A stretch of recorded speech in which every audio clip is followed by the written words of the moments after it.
Hi everyone, I am Rixina Nakaya and I'm one of your reporters for today. So, our topic for today is about research report. So, what is research report? A research report is a document that presents the steps and outcomes of scientific or investigative study. It is commonly used in academic settings like biology, chemistry, and social sciences, and professional environments. Research report help communicate findings, persuade others, and support decision making. Okay, when you say research report, it is a structured document that represents the findings of a study on a specific topic. And for us students, research reports plays a crucial role in our education by enhancing knowledge that allows us to explore and gain deeper understanding and also to develop skills like writing a report that helps improve critical thinking. Most importantly, it encourages independence with students and teach them to work independently by gathering data, evaluating sources, and present results. Now, what is inside a research report? We're going to tackle about it now. The first one is the abstract. It is a concise summary of your research paper. So abstract is typically written in a single paragraph, like 150 to 250 words, and it provides readers with a quick overview of the research, including its purpose, methods, key findings, and significance. Now, here are the typical elements included in an abstract. The first one is the background and purpose. Here it includes the research question or the problem, on what the study aims to address, and also the main objective or purpose of the research. The second one is the methods. It is an overview of the research design or methodology used. Information about the participants, the materials that being used, or data sources if applicable. And also the key techniques or procedures employed in the study. The third one is the result. It is the summary of the main findings or results, or any quantitative or qualitative data highlights. And the last one is the conclusion. It is the primary conclusion drawn from the findings, and what is the significance or implications of the study for the field or the practice. Okay, now we're going to talk about the introduction. It is the first section of a research report that sets the stage for the entire work. It typically includes a hook to capture the reader's interest, background, information on the topic, the research question or hypothesis, the significance of the research, and an overview of the paper structure. So, an introduction in a research report, it typically includes these following elements. So, the first one is the background. It is the brief context or overview of the research report. And the second one is the problem statement. It is the clear identification of the research problem or gap. And the third one is the objectives. What are the specific goals or purpose of the study? The fourth one is the research questions or hypothesis. It is the key questions or proposed hypothesis being addressed. And the fifth one is the significance. What is the explanation of the study's importance or contribution to the field? And the sixth and the last one, a brief mention of the study's focus or boundaries or the scope. This section sets the stage for the report by framing the research and guiding readers on its relevance and its objective. Next is the methods. So methods are the specific tools and procedures you use to collect and analyze data. Like for example, the experiments, surveys, and statistical tests. You can't do the research if you don't have the methods that you're going to use. So it is really necessary for the research. And what includes the methods is the research design, the participants or the subjects or your respondents, who is going to be your subject, and the materials you're going to use, also the procedures, and the data analysis, of course. Now we're going to talk about the results. This is the section of the paper where you report the findings of your study based upon the information gathered as a result of the methodology or methodologies you applied. Like for example, if you're done with your data analysis, there's going to be findings, right? And there's going to be results. And that results will help you to defend your research. Discussion. The discussion section interprets the result of the research, explaining their significance, comparing them to previous studies, and addressing any limitations. For example, in a study on the side effects of a new drug, the discussion section might analyze the drug's effectiveness compared to existing treatments, discuss any potential side effects, and suggest future research direction to explore the drug's long term impact. Conclusion.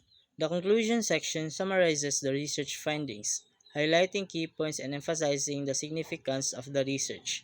It also discusses limitations and suggests future research directions. For example, in the same drug study, the conclusion might summarize the main findings regarding the drug's effectiveness and safety, acknowledge any limitations in the study design, and propose further research to investigate the drug's potential for treating specific patient population. Writing the research paper. In writing the research paper, you might include the purpose, the audience, and the objectives. The purpose emphasizes understanding the purpose of your paper before writing.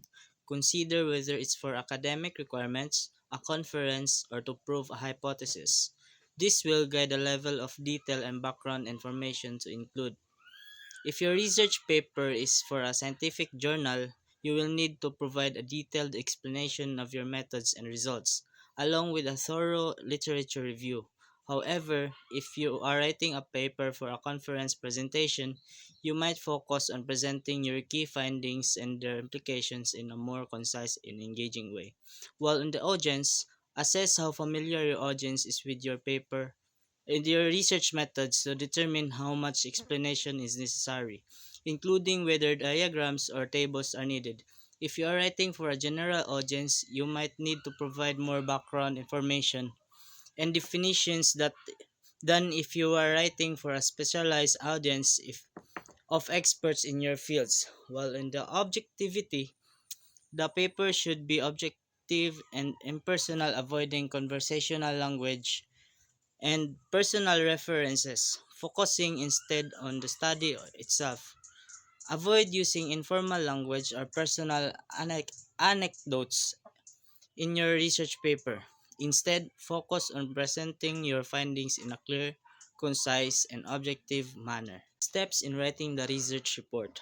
First, conduct a thorough literature review. This step involves understanding the existing knowledge on your topic by reviewing relevant research articles, books, and other sources. Second, document all aspects of your methodology.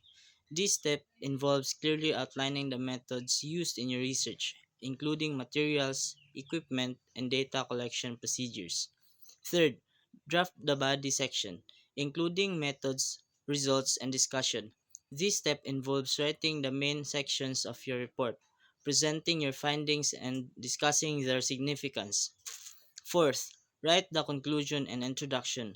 This step involves writing the introduction, which set the context for your research, and the conclusion, which summarize your finding and their implication.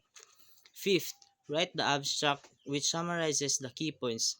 This step involves writing a concise summary of your research, highlighting the key findings and conclusion. And last but not the least, ensure your paper adheres to the specified formatting guidelines, including layout, headings, and citation style.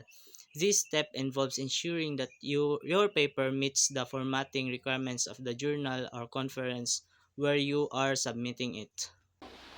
Hello everyone, I am Stephen Gabriel, one of your reporters for today, and I will be the one to discuss about the problem solution paper. So what is problem solution paper? A problem solution paper identifies and analyzes a problem, then proposes a feasible solution.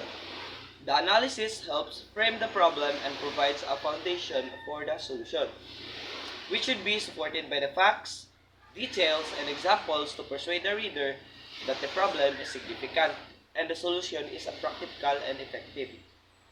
So, features of a problem solution is that a problem solution paper should clearly define the problem, explaining why it exists and why it needs attention.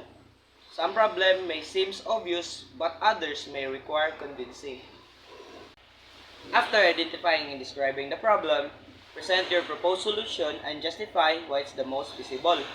You can offer multiple solutions and highlight their advantages, and then argue that your proposal is the best one, and anticipating and addressing potential question or counter-arguments in your essay, strengthening its persuasiveness. Steps on writing problem solution paper.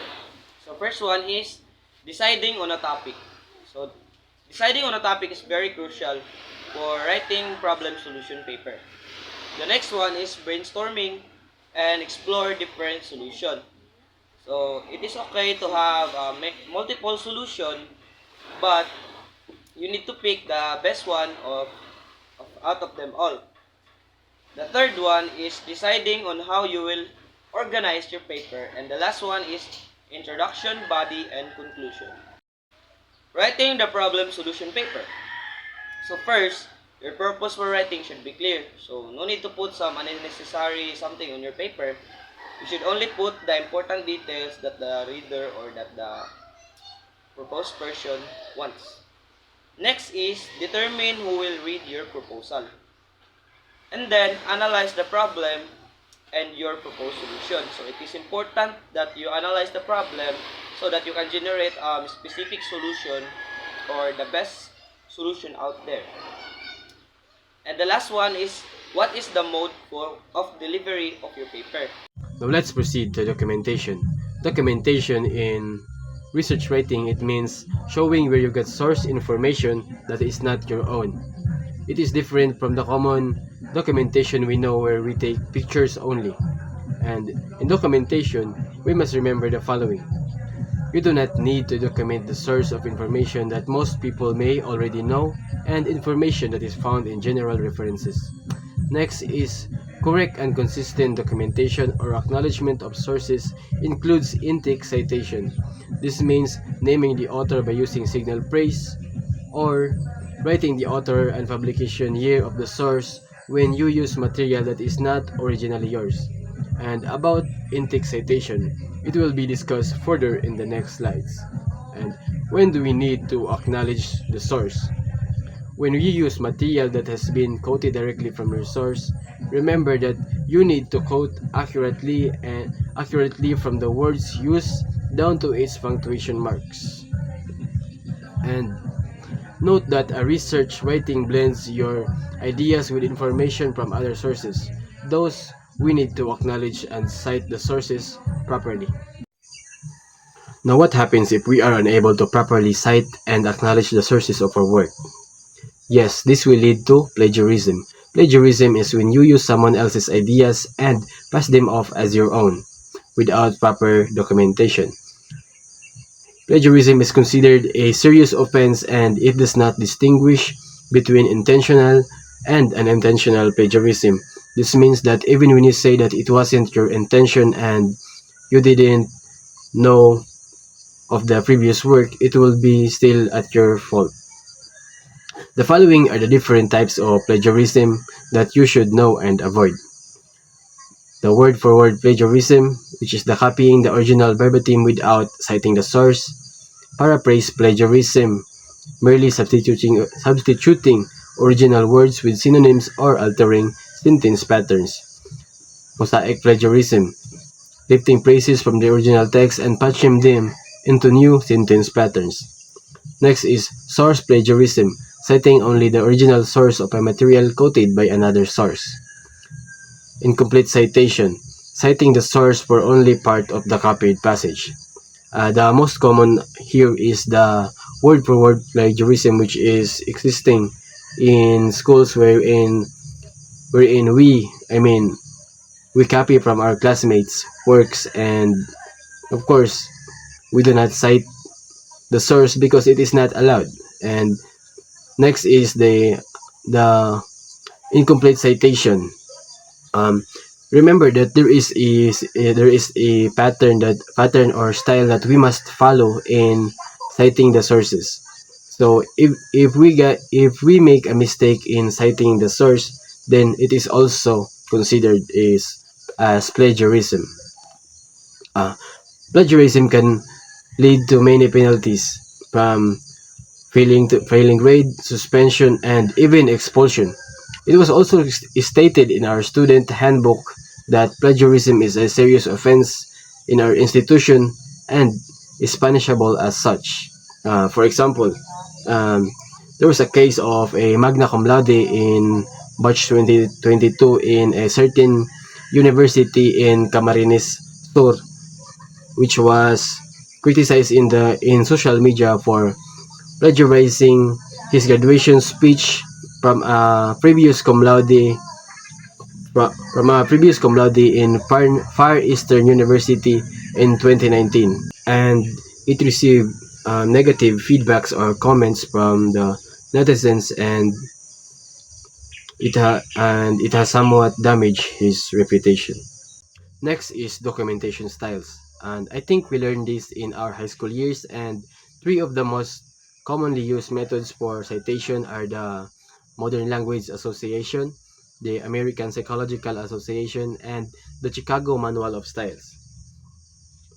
The the Modern Language Association, or the MLE, is used mostly in the humanities, while the APE is used and in the social sciences and education.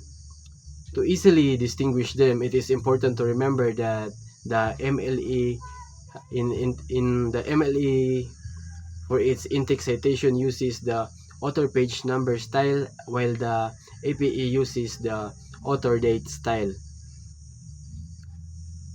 Next is the Chicago Manual of Style, is often used in the sciences, and the CMS is developed mainly for student writers and can be easily applied. Uh, it is also important to remember that it is best to check with your instructor or advisor which method of citation is to use on your papers depending on your topic. And that's it for the research report. Hope you learned something. Thank you, everyone.